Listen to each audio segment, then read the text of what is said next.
Muy buena tarde para ti, muy buen día para ti.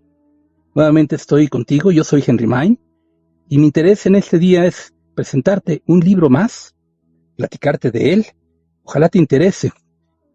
Esta cultura que estamos tratando de promover por medio de nuestras páginas tiene muchos propósitos, pero básicamente uno de ellos y de los más importantes es que tú te des cuenta de cuánta información hay disponible, de cuánto está a nuestro alcance, que nos puede interesar y que sin embargo por desconocerlo, porque nadie nos lo ha referido de manera adecuada quiere decir que nos interese. Espero que esto sirva para eso también, estas transmisiones. Debido a todo ello es que no nos hemos acercado a tanta información tan importante. Hoy quiero hablarte de un libro que se llama Los Grandes Iniciados. Fue escrito por Edouard Schuré. Te lo presento. Mira, aquí está. Edouard Schuré, Los Grandes Iniciados. Este texto lo tengo en mis manos y en mi biblioteca desde que yo estudiaba la escuela preparatoria, previa a la Facultad de Filosofía y Letras. Es un texto que a mí me interesó muchísimo porque combina religión con filosofía. Te voy a platicar primero, tomando varias partes del texto, pues un poco acerca de Edouard Schuré, un poco de lo que es el libro y un poco de lo que contiene. En cuanto a Edouard Schuré mismo, te puedo decir que según en esta noticia, así le dicen, noticia biográfica de este texto, se dice que nació en Estrasburgo el 21 de enero de 1841. Hijo de un médico y de la hija del decano de la Facultad de Derecho, recibió una educación burguesa y protestante, a cargo principalmente de su abuelo materno, ya que quedó huérfano en la niñez. Él frecuentó el gimnasio entre los años 1848 y 1859 y logró finalmente licenciarse en Derecho, a instancias de su abuelo. No se tiene mucha seguridad acerca de lo real de su vocación, puesto que hubo de abandonar la jurisprudencia pocos años después, cuando ya en París decidió dedicarse por entero a las actividades intelectuales que le atraían con auténtico interés. ¿Cuántas vocaciones no se desvían en esos primeros años de indagación de las facultades, verdad? Resulta que muchas veces no era la carrera o no era la vocación que realmente en el alma nos habita. Bueno, pues resulta que Edouard Schuré realizó algunos viajes, primero por Alemania y luego por Italia, donde se puso en contacto con las personalidades literarias y artísticas de la época. Fue así como las universidades de Bonn, Berlín y München contribuyeron a otorgarle su gusto por lo cerebral, por lo lógico. Él era muy cerebral. Algo de esto, por otra parte, había comenzado a producirse en cierta manera durante sus estudios escolares, ya que cabe pensar que del autoritarismo de sus maestros y de la comprensión ultrapeísta de sus directores espirituales de los primeros tiempos, por cierto, derivó luego a una total liberación de los dogmas, en la más alta independencia mística. Fíjense, pasó de lo racional a lo místico. Todo ello, unido a los métodos de enseñanza, le conformaron su simpatía por la disciplina intelectual, por el análisis introspectivo y por esa religión que hizo de la conciencia un culto del escrúpulo. Así, dice el texto, nace su afán, permanente a lo largo de toda su vida, por alcanzar esa religión que, aún residiendo en el espíritu, intenta completarse con algo más que el espíritu mismo. Qué interesante, ¿verdad? Y así es. La religión que, pues, religa, que tiene que ver con el espíritu, en algunos seres no se contentan ellos con tan solo religar, sino que quieren ir incluso más allá del espíritu mismo. Edouard Schuré es un caso de esos. Es en realidad a Richard Wagner, al que no vio sino 4 o 5 veces, a quien se le debe, y él le debe de hecho, el que le fijara para siempre las 1000 aspiraciones de su ser, fervorosamente inquieto. Schuré presenció en 1865 la primera representación en München de Tristán e Isolda, la gran ópera de Richard Wagner. Y allí vio por primera vez al maestro, teniendo entonces oportunidad de conversar con él y de recibir directamente sus vastas preocupaciones por el arte y la religión. Este acopio de enseñanzas que hizo durante las entrevistas que mantuvo con Wagner hasta el año de 1876 desencadenó en su corazón la ráfaga creadora que debía inspirarle, condensada en su amor y su fe por la tetralogía. La tetralogía, 4 materias. Qué interesante haber conocido a Wagner y que el mismo Wagner, con esa pasión que siempre demostró en sus obras y que tenía de carácter, le impregnara a Schuré de esa manera de buscar las cosas hasta encontrarlas. En el espíritu de Édouard Schuré, se dice en este texto, se imponen los problemas de la epopeya wagneriana que lo marcan en forma terminante para el resto de su vida. Maestros que encontramos en la vida que nos marcan terminantemente para el resto de nuestra vida. El futuro autor de Los Grandes Iniciados, que es esta obra, se deja tocar por la llama divina y alcanza a ver ese mundo trascendente, visible solo para el alma y por el alma, y verdaderamente solo para ella. La nostalgia y el poderío del arte erigidos en divinidad para regenerar a las masas. El enigma extraordinario de lo que es el destino del hombre para quien se detiene a meditar sobre ello. Qué cosas, ¿verdad? Miren, esta parte hasta la voy a volver a leer porque está impresionante lo que dice. La nostalgia y el poderío del arte erigidos en divinidad para regenerar a las masas. Regenerar a las masas. Caramba, qué inmensa aspiración, sobre todo cuando las masas son lo que vemos que siempre han sido. El enigma extraordinario también, dice, de lo que es el destino del hombre para quien se detiene a meditar sobre ello. ¿Tú te detienes a meditar sobre ello? Ojalá que sí. Este libro, mi intención también está en que te propicie el que te detengas a meditar en ello. Esta es la parte correspondiente a lo que sería una especie de semblanza de Édouard Schuré, el autor de este libro que se llama Los Grandes Iniciados, y que hoy te recomiendo. Voy a pasar a la parte del prefacio en donde se dicen algunas cosas escritas por el mismo Schuré al respecto de su libro. El prefacio de su libro dice: un extraño destino ha tenido Los Grandes Iniciados. La primera edición de este libro se remonta a 1889. Fue acogido entonces por el silencio glacial de la prensa. Sin embargo, al cabo de poco tiempo, las ediciones subsiguientes se multiplicaron y fueron creciendo de año en año. Al comienzo, las ideas habían parecido sorprendentes a la mayoría de los lectores.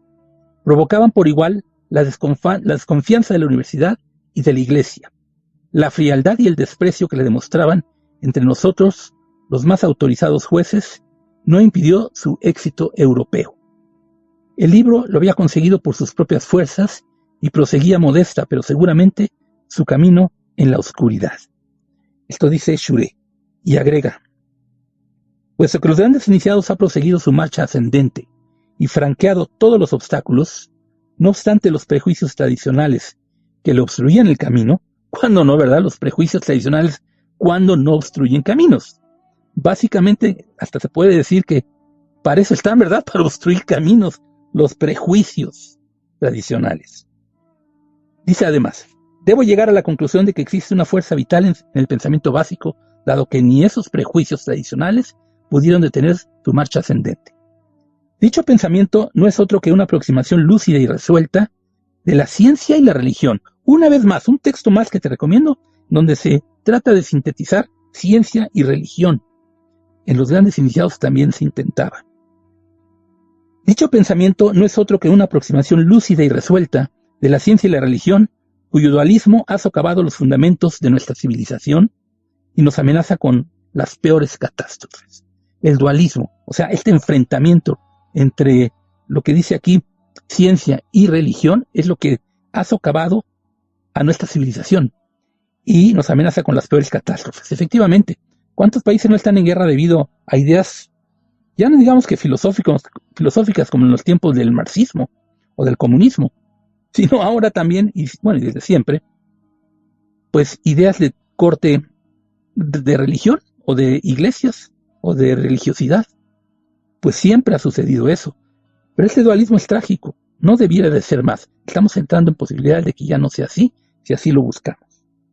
Y miren que para buscarlo y para lograrlo tenemos muchos textos escritos al respecto. Esta reconciliación, dice el texto, solo podrá operarse por una nueva contemplación sintética del mundo, visible e invisible, sintética, la síntesis de ambas posiciones opuestas. Todo esto por medio de la intuición intelectual y de la vigencia psíquica. Fíjate, la intuición intelectual,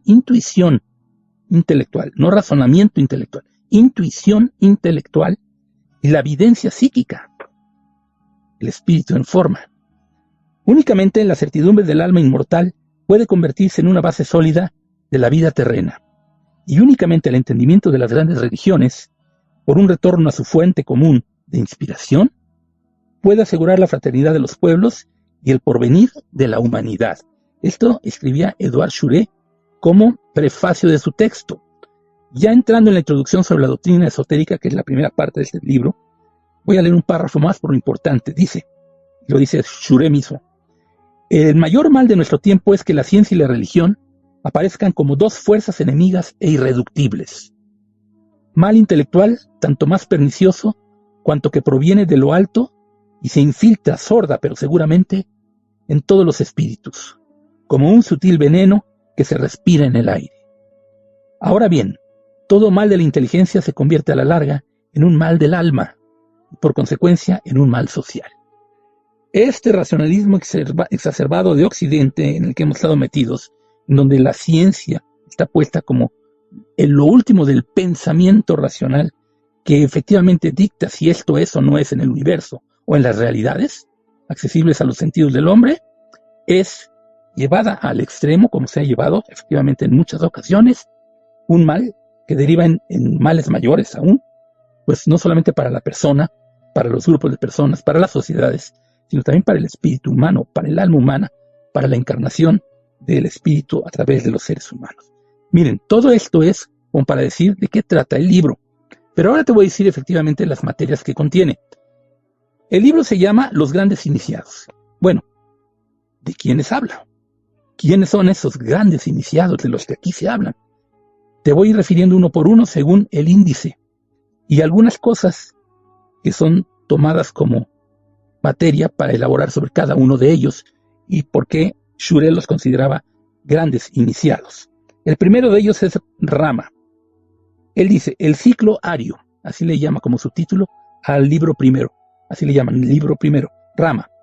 Miren los temas que trata: las razas humanas y los orígenes de la religión, la misión de Rama, el éxodo y la conquista, el testamento del gran antepasado y la religión védica. Esto es sobre Rama. El segundo iniciado es Krishna, y le pone como subtítulo la India y la iniciación brahmánica. Fíjate qué temas: la India heroica, los hijos del sol y los hijos de la luna, el rey de Madura, la virgen de Baki, la juventud de Krishna, iniciación, la doctrina de los iniciados, el triunfo y la muerte, y la irradiación del verbo solar. Este es el libro 2, o capítulo 2 de este libro.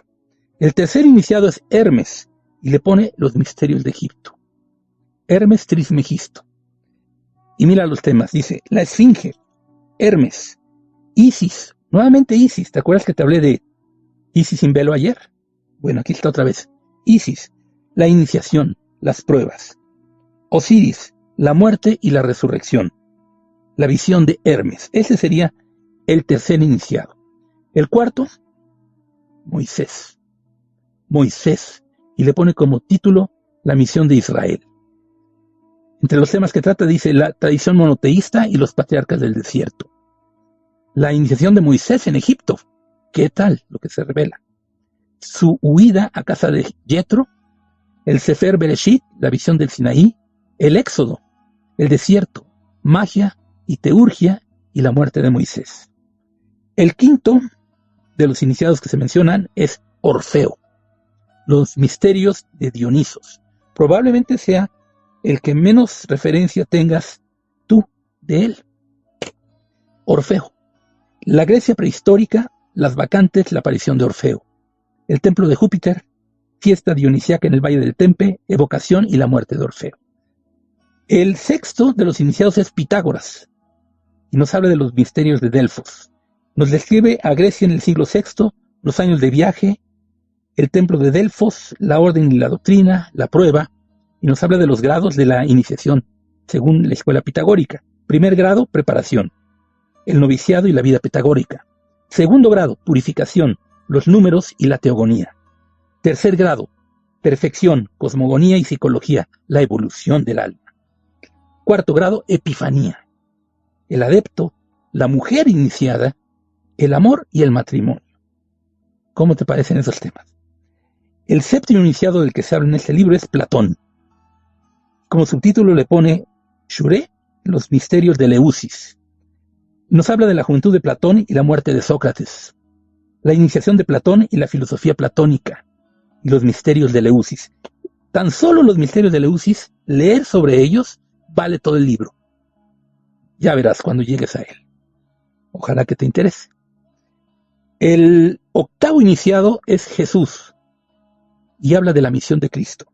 Y nos dice, el estado del mundo cuando nació Jesús, María, la primera evolución de Jesús, los esenios, Juan el Bautista y la tentación, la vida pública de Jesús, lucha con los fariseos y último viaje a Jerusalén, la promesa, la cena, el proceso, la muerte y la resurrección.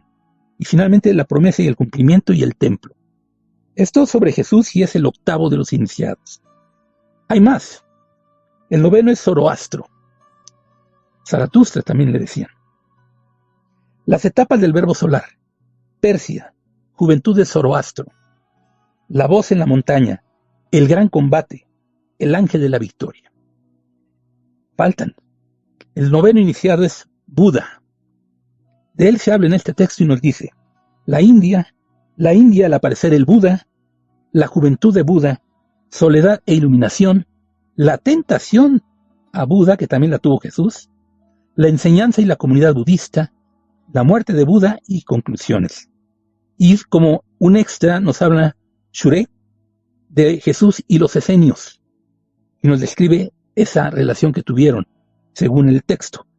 Y así nos refiere a conceptos como el Cristo cósmico, el Maestro Jesús, sus orígenes y desenvolvimiento, la permanencia de Jesús con los esenios, el bautismo del Jordán y la encarnación de Cristo, la renovación de los misterios antiguos por la venida de Cristo, de la tentación a la transfiguración, y finalmente, renovación de los misterios, pasión, muerte y resurrección del Cristo. Quise ser específico en los detalles de lo que contiene en cuanto a materias, lo que Shuré escribió acerca de estos, pues son 10 iniciados. 10 iniciados están en este texto que hoy te recomiendo. Aquí está. Los grandes iniciados de Édouard Shuré. Bueno, pues ojalá que te interese, ojalá que sea de tu atención este tema y estos temas. Te garantizo que si lo lees, tu vida no va a ser la misma después. Está grabado. Lo garantizo. Si lo lees como hay que leerlo. Con la debida atención, con el debido respeto y con la debida curiosidad de espíritu para indagar más allá de lo que simplemente nos aparece a los 5 sentidos. Y cómo lograr o tener la aspiración a la posibilidad de iniciaciones. ¿Qué son iniciaciones? Pues maneras de la antigüedad a la fecha y de grupos conglomerados para esos fines, de transmitir conocimiento, sabiduría, verdad, procedimientos y secretos, misterios develados a los seres humanos aptos para ello. Ojalá tú seas un apto para leer este libro. Los grandes iniciados, Édouard Shuré. Gracias por estar conmigo. Yo soy Henry May.